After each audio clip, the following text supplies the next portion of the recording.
everyone. Welcome back to the Resilience Key podcast. This is season 2, episode 5. I'm your host, Steph Corbell, and if you're looking for real life advice that actually helps you with your personal growth, you are in the right place. This season, I'm using stories from my career as a full-time tattoo artist and tattoo studio owner to illustrate life lessons, so I promise you'll not only get some good advice, but you're going to stay entertained along the way. Thank you so much for listening today, and be sure to go ahead and hit that subscribe button so that you don't miss out on the rest of season 2. I release new episodes every other Friday morning. To start out this episode, we're going to begin with 2 stories, one from years back and one from just a few weeks ago. Again, different stories, but with the same theme. About 8 years ago now, I had started my first tattoo studio with my beloved business partner. We opened up in a small town on the southern border of central Massachusetts.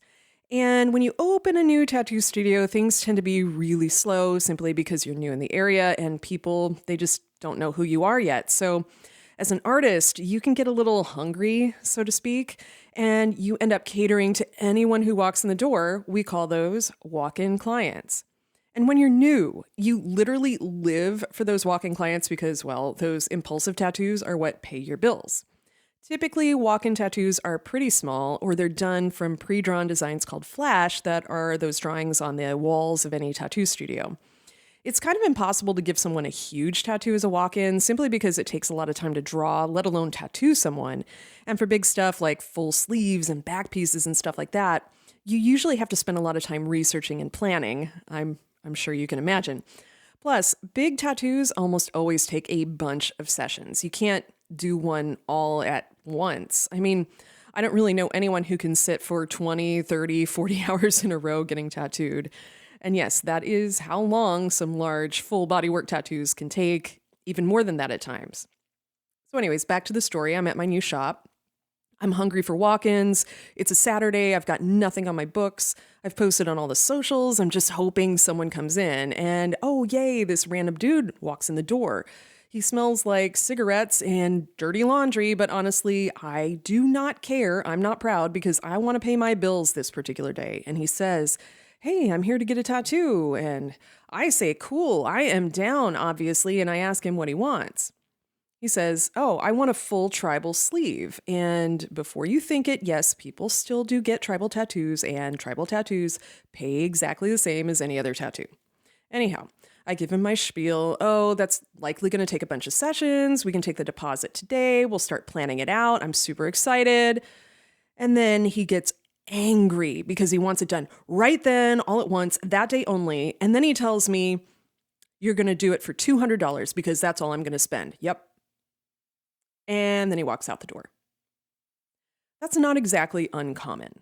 I get that not all people realize how long tattoos take, let alone how much they cost. So I'm good with explaining the same things over and over again patiently to my clients. That's not a problem. That's part of the business. But what isn't common is for someone to get so angry and storm out the door like that guy did. Fast forward to just a few weeks ago, same thing. I typically book several months out on my calendar now at my current shop where I've been for exactly 6 years as of today, believe it or not. I had a client message me on a Saturday telling me, hey, I'm coming in today for a half sleeve. What? 1, I was booked. And 2, I can't do a half sleeve in a day. It's physically not possible.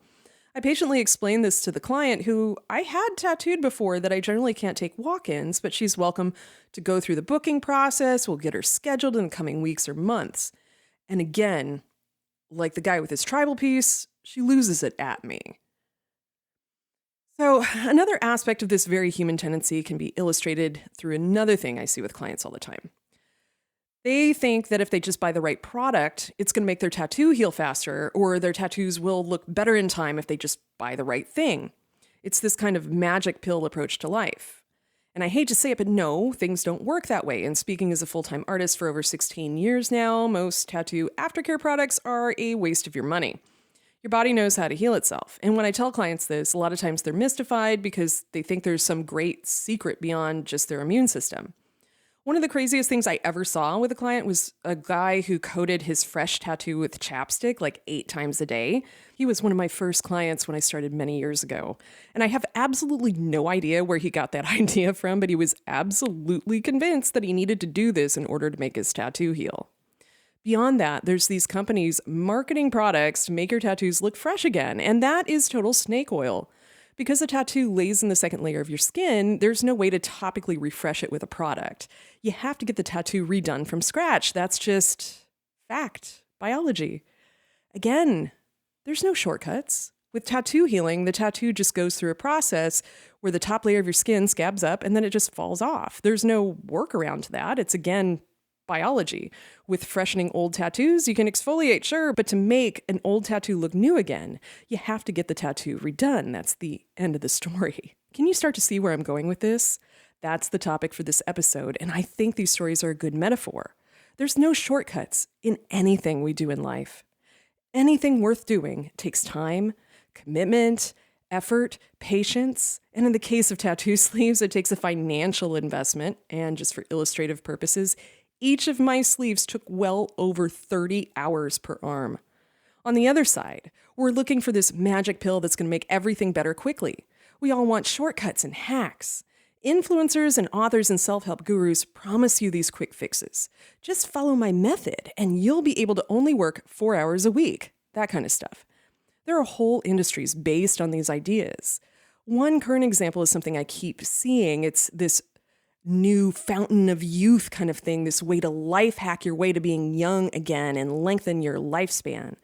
I keep seeing articles about this, specifically about this tech millionaire who's spending all this money on getting young again. And we're talking millions of dollars he's spending a year. And he's doing all this crazy stuff, like getting blood transfusions from his teenage son in order for him to be biologically young again. Now, that is an extreme example, but to a degree, we all do stuff like this. We look for ways to make life easier, and we expect things to happen now without putting in the effort. We think we'll just get the one system or pill or prescription or life coach, and that's it. Boom, life is good. Simultaneously, we're impatient while we unnecessarily overcomplicate matters for ourselves, and we get obsessed with looking for answers and solutions. The root problem, though?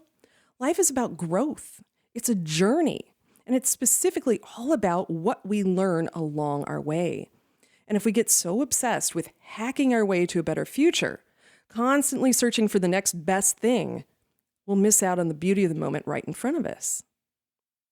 So, what are some lessons that we can learn from all of this? One, the best solutions are usually the most common sense. I tell clients all the time, hey, the best solution to tattoo aftercare is the least sexy. You just want to keep it clean, leave it alone. Your body knows how to heal itself. It's common sense. What would you do with any cut or scab on your arm? Would you coat it in chapstick 8 times a day like that client I had did? No, you'd probably wash it and you'd leave it alone, right? Okay, point made. But hey, it's like this with pretty much everything. We're looking for the fancy special solution that requires the least amount of effort on our part. For example, I see these financial and investment influencers online giving all this advice about saving and the best vehicles for that and blah, blah, blah. But what really needs to happen for most people? Simply spend less than you make and save the rest. Common sense. Not sexy. No bells, no whistles. Beware of anyone who promises you a magic pill. It does not exist. 2, there's no such thing as a shortcut. Here's an example from tattoo clients. I get asked all the time about numbing creams for tattoos. And sure, they're out there. They might take the edge off. But the fact of the matter is, when you get tattooed, there's a needle piercing your skin, usually in excess of 100 times a second. That is going to hurt. It doesn't matter where it is on your body or if it's over the bone, whatever. It's a needle piercing your skin. It's the same phenomenon with anything else. You want to change careers? You got to do the training. It's going to be laborious and intensive, but how else are you going to get from point A to point B? You want to run a marathon? It's going to be hard. You have to put in tons of miles in training because if you don't, you're going to get hurt in the end, literally. You have to just resign yourself to the fact that we all have to put in effort from time to progress, and pain, as a human, is something that simply is inevitable, and it's something we need to learn how to work through. 3, everything takes time. Progress is measured in years, sometimes even decades, not in days or weeks. Going back to the tattoo example, it might take 5, 6, or 10 sessions to finish that tattoo sleeve. You're not just going to send me a message on a Saturday and get one done. Going back to the savings example, it might take decades before you see real returns on your retirement investments. Going back to the changing career example, new job training takes time, it doesn't happen overnight, and then you have to start over in your new career from the bottom up. Hey, it took me years to transition out of full-time college teaching to full-time tattooing and studio ownership. And lastly, going back to the marathon example, it takes time to train and to put in the miles to be able to do one. Nothing happens overnight, and nothing happens by magic. The more we can accept this, the more we'll start to find joy in the journey along the way. I promise you, putting in the effort will always be worth it in the end. Like what you heard today? I would love to hear from you. Check me out online at stephcorbell.com, that's Corbell, and on all the various social media outlets. Links are in the episode description. Feel free to subscribe and share if you got something out of this today. Thank you again so much for listening, and until next time, remember that you're more resilient than you realize, and you're stronger than you know.